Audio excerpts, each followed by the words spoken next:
स्वागत है आप सबका मेरे चैनल मेरी आवाज़ में। और आप सुन रहे हैं कहानी let's fall in love together मेरी यानी कि सीक्रेट राइटर की आवाज़ में। तो आइए शुरू करते हैं कहानी के अगले भाग को। अरोरा भवन में सब कुछ शांत ही था, लेकिन सबके चेहरे पे चिंता की लकीरें साफ दिखाई दे रही थी। सब चाहते थे कि अब आनव शादी कर ले, क्योंकि कहीं ना कहीं उन्हें ऐसा लगता था जैसे गुरबानी उनके बेटे के लिए ठीक नहीं है। लेकिन वो कुछ कर भी नहीं पा रहे थे और आनव को ऐसे विरह की आग में जलते भी नहीं देख पा रहे थे। इसीलिए दादी जी ने कुछ सोच लिया था जिसे अब उन्हें किसी भी हाल में आनव से पूरा करवाना था।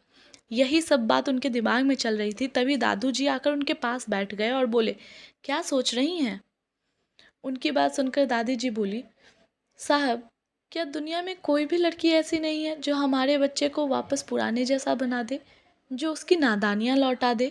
उनकी इस बात को सुनकर दादाजी के चेहरे पे अचानक से मुस्कान छा गई और बोले, चलिए आज हम आपको ऐसी ही बच्ची से मिलवाते हैं जो हमारे बच्चे को वापस ला सकती है। उनकी बात सुनकर दादी जी की आंखें चमक उठी और वो बोली, फिर तो अच्छी बात है, हम आज ही चलते हैं। अभी दोनों बात ही कर रहे थे कि तभी वहाँ पर मानस जी और दिव्या जी के साथ वेद जी और वैदेही जी आ जाते हैं। उन्होंने जब दादी जी को इतना खुश देखा तो वैदेही जी बोली, क्या बात है बीजी, आप बहुत खुश लग रही हैं। उनकी बात का जवाब देते हुए दादाजी कहते हैं, वो इसलिए क्योंकि हम आनव के लिए लड़की देखने जा रहे हैं और अगर हमें वो पसंद आ गई तो हम आज ही उसका हाथ भी मांग लेंगे। उनकी इस बात को सुनकर दिव्या जी ने दुखी होते हुए कहा, बीजी, हम उसके लिए लड़की तो ढूंढ लेंगे, लेकिन क्या वो शादी करेगा? उनकी इस बात को सुनकर दादी जी ने दृढ़ होते हुए कहा, इस बार उसे करना ही होगा। इस बार कोई भी उसका बहाना काम नहीं करेगा। उनको ऐसे दृढ़ होते देख सबके दिल के एक कोने में उम्मीद की लौ जल गई थी। तभी दादू जी बोले, हम कुछ देर में निकलेंगे। उनकी इस बात को सुनकर सबने अपना सर हाँ में हिला दिया। इसी के साथ दादी जी उठकर तैयार होने के लिए चली गई और बाकी सब भी अपने अपने काम में लग गए। अब वहाँ पर सिर्फ दादू जी ही बचे थे। उन्होंने अपनी आंखें बंद की और बोले, हे वाहेगुरु, अब किसी भी तरह की परेशानी मेरे बच्चे की ज़िंदगी में ना आए। कुछ ही देर में महेश अरोड़ा अपनी वाइफ के साथ अपने दोस्त के घर के लिए निकल जाते हैं, एक उम्मीद के साथ। कुछ देर बाद दोनों की कार एक बड़े से घर के बाहर रुकती है। उनकी गाड़ी के रुकते ही महेश जी बाहर आते हैं। उनके साथ ही उनकी वाइफ शांति अरोड़ा भी बाहर आती है। दोनों आगे बढ़कर गेट के पास पहुंचते हैं। तभी गेट पर ही उनका वेट कर रहे एक कपल मिलते हैं जो उनकी ही एज ग्रुप के लग रहे थे। उन्हें देखकर सामने वाले कपल में से लेडी आगे आकर शांति जी को गले लगा लेती है। वहीं जेंट्स ने महेश जी को गले लगाया था। तभी महेश जी कहते हैं, की होया यारा, बड़ा इमोशनल हो रहा है तू।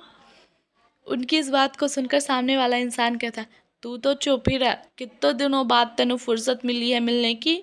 उनकी इस बात पर महेश जी रिप्लाई करते हुए कहते हैं, हाँ यार, तू तो जानता है ना, मैं अपने आनव के लिए ही परेशान रहता हूँ और इसी सिलसिले में आज तुझसे मिलने भी आया हूँ। उनकी इस बात को सुनकर सामने खड़े शख्स, जिनका नाम महेंद्र शेरगिल था, वो सीरियस होते हुए कहते हैं, हम इस बारे में घर के अंदर चलकर बात करेंगे। उनकी इस बात को सुनकर महेश जी हाँ में सर हिला देते हैं और इसी के साथ चारों अंदर की तरफ चले जाते हैं। घर के अंदर एक हॉल था जहाँ सब सोफे पे बैठ जाते हैं। तभी वहाँ एक लेडी आती है जिसके हाथों में पानी का ग्लास था। उन्हें देखकर महेश जी बोले, ये तो सोनाक्षी बिटिया है ना? उनकी इस बात पर महेंद्र जी ने हाँ में सर हिला दिया। तभी वहाँ एक लड़का आता है, आकर महेश जी के पैर छूता है। तभी महेंद्र जी उसे इंट्रोड्यूस करवाते हुए कहते हैं, ये मेरा बड़ा पोता है, अथर्व शेरगिल। उनकी इस बात को सुनकर शांति जी कहते हैं, सब बच्चे बड़े हो गए। हमने जब लास्ट टाइम इन बच्चों को देखा था तब कितने छोटे थे, पर अब। उनकी इस बात पर महेंद्र जी की वाइफ यानी कि कल्याणी जी कहती है, सही कहा आपने भाभी, हमारा मिलना ही इतने सालों बाद हुआ है। वैसे आज सब साथ हैं तो आप सबसे मिल सकती हैं। उनकी इस बात पर शांति जी भी मुस्कुरा देती है और हाँ में अपना सर हिला देती है। कुछ देर बाद सब वहीं बैठे हुए बातें कर रहे थे, जिसमें अथर्व के माँ पापा व्योम जी और माधुरी जी भी थे। तभी महेश जी ने कहा, आप सब मेरे बड़े पोते को तो जानते हैं ना, मुझे ऐसा लगता है कि हमें हमारी दोस्ती को रिश्तेदारी में बदल देना चाहिए। इसलिए मैं आज यहाँ अपनी आपकी पोती का हाथ मांगने आया हूँ।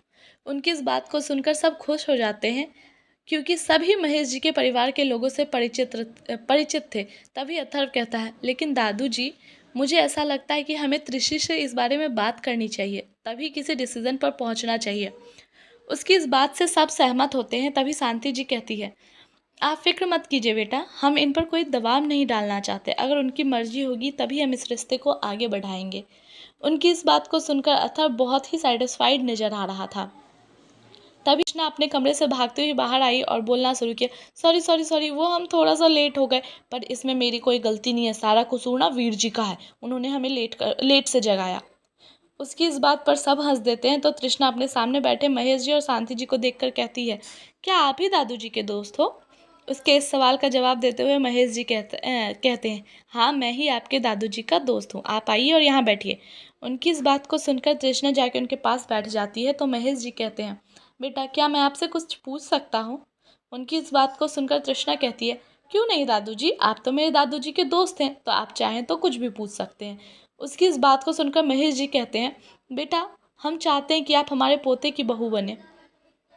उनकी इस बात को सुनकर तृष्णा एक पल को शॉक्ड हो जाती है, लेकिन तभी दादू जी कहते हैं, लेकिन आप इससे पहले कि कोई भी डिसीजन ले, मैं आपको अपने पोते के बारे में बताना चाहता हूँ। उनकी बात सुनकर तृष्णा कहती है, हाँ बोलिए। उसकी इस बात को सुनकर दादू जी कहना शुरू करते हैं, मेरे पोते का नाम आनव है। आज से 3 साल पहले उसकी एक गर्लफ्रेंड थी जो अचानक ही एक दिन उसे छोड़कर चली गई। उसके जाने के बाद से मेरा पोता बिल्कुल ही बदल गया। मुझे समझ नहीं आ रहा कि मैं क्या करूं, लेकिन आपके बारे में सुनने के बाद मुझे ये एहसास हुआ है कि आप ही मेरे पोते को पहले जैसा कर सकती हैं। लेकिन आपके ऊपर कोई प्रेशर नहीं है, अगर आप चाहें तो ही उससे शादी करें, नहीं तो नहीं। आपको कोई भी गलत नहीं ठहराएगा। उनकी बात सुनकर तृष्णा कुछ सोच में पड़ गई और कुछ देर सोचने के बाद बोली, दादू जी, आप मुझे बस कुछ दिन का समय दे दीजिए, उसके बाद ही हम आपको कुछ क्लियर बताएंगे। उसकी बात सुनकर दादू जी बोले, मुझे कोई दिक्कत नहीं है, आप आराम से सोचकर हमें जवाब दें, हम आपके जवाब का इंतजार करेंगे। क्या फैसला लेगी तृष्णा? क्या होगा तृष्णा का फैसला? और क्या आनव शादी करेगा तृष्णा से?